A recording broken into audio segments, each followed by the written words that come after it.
Hey everybody, welcome to another episode of A Bray in the Life. Yep. This is part 2 of our previous video, our Q&A video, and in this video we'll be answering a bunch of questions that everybody had about our fertility journey.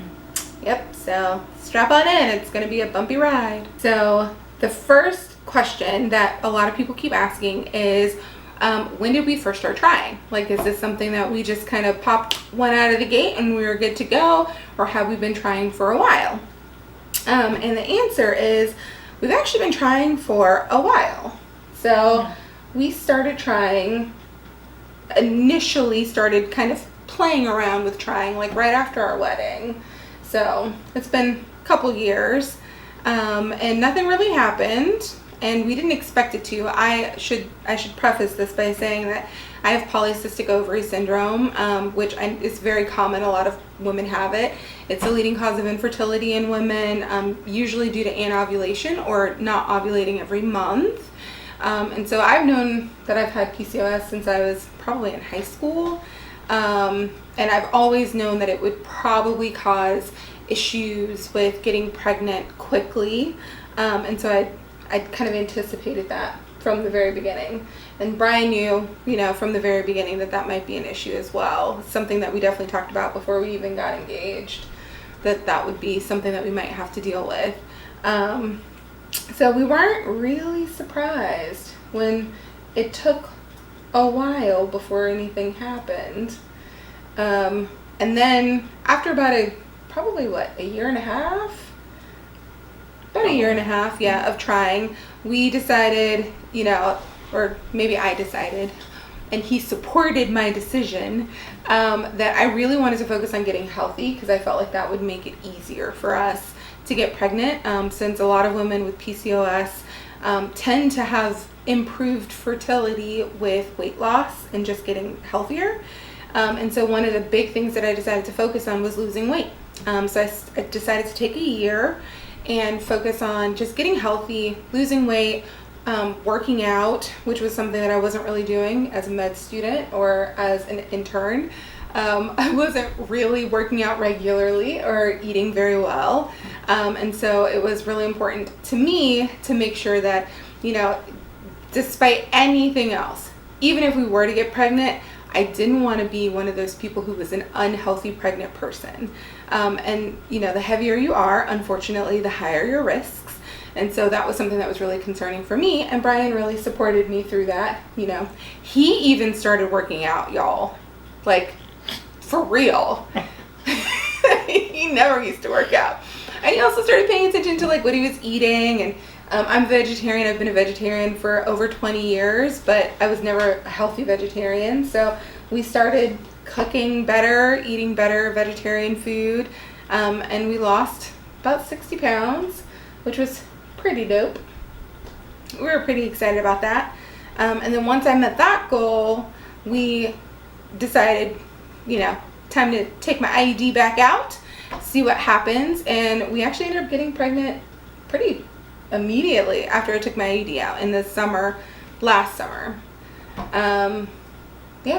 It happened pretty quick. We found out that we were pregnant in like July, but unfortunately we did lose that pregnancy in August. So that really was a pretty sucky time. It was tough. That was a hard one. We had a rough patch. We didn't really talk about it with a lot of people. I was working. I was a second year resident, and it was just really a lot. I mean, it was exhausting and stressful, and all of that on top of dealing with everything else that we were dealing with. And at one point in time, I'm pretty sure I was just kind of like, I'm not doing this. We're not having kids because I don't like this and this sucks. And it was really awful. That sucked. But Brian would not let me give up. He told me that if I really wanted to give up, then I could. And we did not have to have kids. But if I was doing it just because I was sad, which I was, that I should probably, reconsider. And I did. And then we decided to try again. Yeah. So around November, this past November, we decided we would try again. And that's when we actually started using letrozole. Because with my PCOS, like I said before, I wasn't ovulating regularly. And so it was too hard to kind of like track it. It was really frustrating trying to track my cycles when I wasn't ovulating very often. And so we decided to do letrozole because that actually has been proven to work, especially in patients who have PCOS, and especially obese patients who have PCOS, like me. So apparently it works. And it works really well. We actually only did 2 cycles of letrozole. We did one in November and then we did one in December. And I actually didn't even think the cycle in December had worked because I didn't have any like signs or anything that I was pregnant. And I just happened to take a test because I was getting kind of geared up for the next cycle that we were going to start, and it was positive. And here we are today.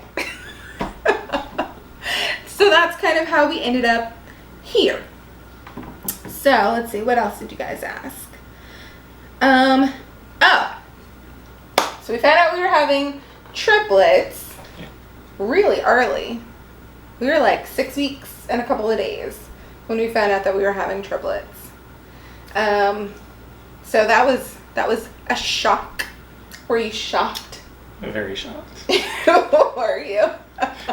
How did you feel when you found out that we were having triplets, Brian? I was excited. Excited? Yeah. You weren't scared? Yeah, a little bit, but I was excited to be pregnant. That's true. We were very excited to be pregnant and have a healthy pregnancy. I was terrified. I'm not gonna lie. He was really calm at the ultrasound.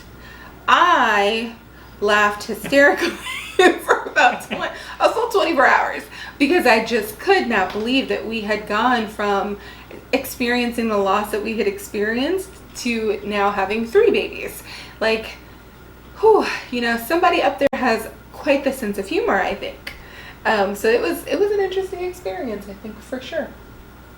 To answer one of y'all's other questions that everybody always asks if our triplets were spontaneous. They were. So we used the letrozole, obviously, for ovulation induction, but we did not do IVF, so we did not implant any embryos or anything like that. And we actually had 1 egg that split 3 times. That's how we ended up with our triplets. That's how they ended up being monochorionic. So that's what we got. Our next one. Identical versus fraternal. What are our triplets? They are identical. They are identical. So all 3 of them came from the same egg. So they're going to be the same, and we are going to have to come up with quite the system to keep them straight. Because I don't know what we're going to do when they realize that they can trick us. I don't know. My husband's plan is to tattoo them. I'm just kidding. He's not going to tattoo them. But we might paint one of their toenails. Non-toxic nail polish or something. Probably. Something to keep up with them. Because otherwise, we might mix them up. Which probably wouldn't be the end of the world. But, you know. Ideally, it'd be nice to know which kid is which. Alright. Do you want to do the next one? Okay.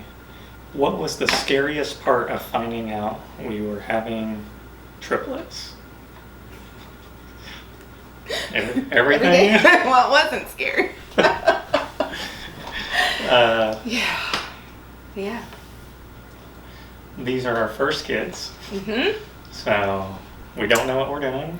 Not at all. We went from 0 to 60. Maybe 0 to 100. Yeah. Yeah. Oh yeah. There's so many scary parts. Yeah. I don't know. I mean, for sure that these are our first babies and we have no idea what we're doing. That is terrifying. Being responsible for 3 children It's terrifying. Yep. But I think the scariest part for me is just the pregnancy. There's so many things that could have gone wrong this pregnancy, and we have been so lucky. So when I tell you, like, so lucky, this pregnancy has gone beautifully. There have been a couple of scary things, like with the babies being small or growth restricted, and being concerned about the blood flow through their umbilical cord, those sorts of things. But in general, this has been an amazing, perfect pregnancy that I cannot complain about at all. But the risks associated with having multiples is insane, and I'll do a whole video on the risks and the concerns and why it's so scary. But I will say that we've been really, really lucky. But just getting through this pregnancy has been scary.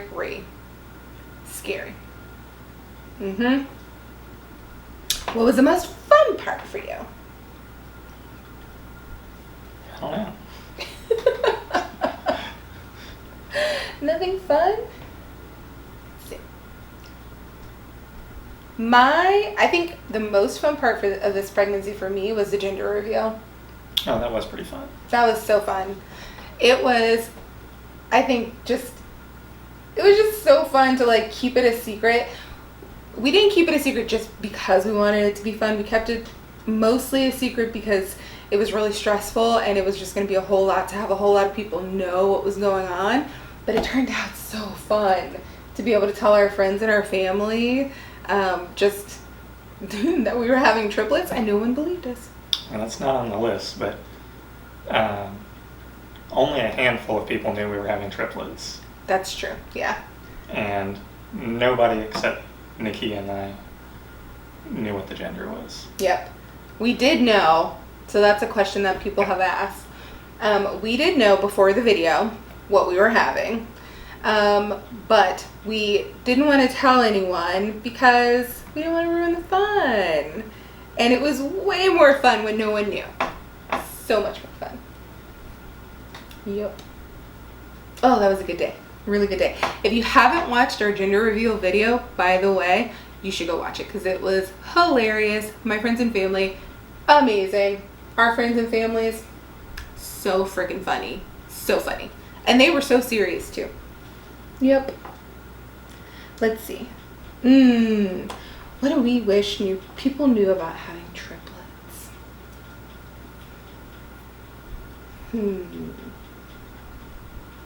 What do you wish people knew about having triplets? Good or bad? I think some of the things that we already talked about, just Yeah. the risk associated with having triplets. Everybody gets real excited about them. Yeah. But it's very risky. Yeah. That's dangerous pregnancies. Yeah. I would agree. There are a lot of people who have said that they really hope that they have triplets or twins or quads or, just multiples in general. And my just most sincere advice is to really think long and hard before you really pursue having multiples.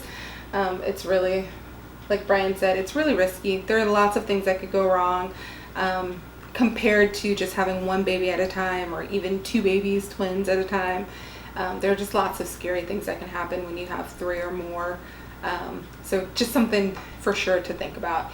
And things that we didn't think about until we got pregnant. You have to buy a new car.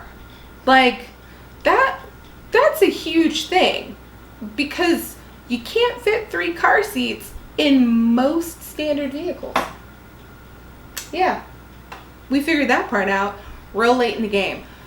We'll have a video about that too because we're still in the process of finding out how we're going to get these kids from point A to point B. Let's see. Oh, here's a good one. Are we planning to have more kids?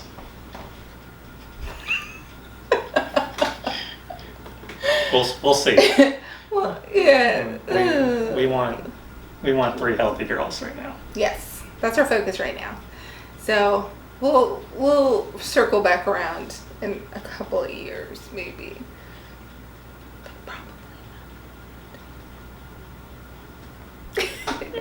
hope we answered all of your questions. Don't forget to subscribe, like this video. Yep. Follow us on Instagram and Facebook. Yeah. Lots of new content coming your way. Okay? We'll see you guys in the next one. Bye.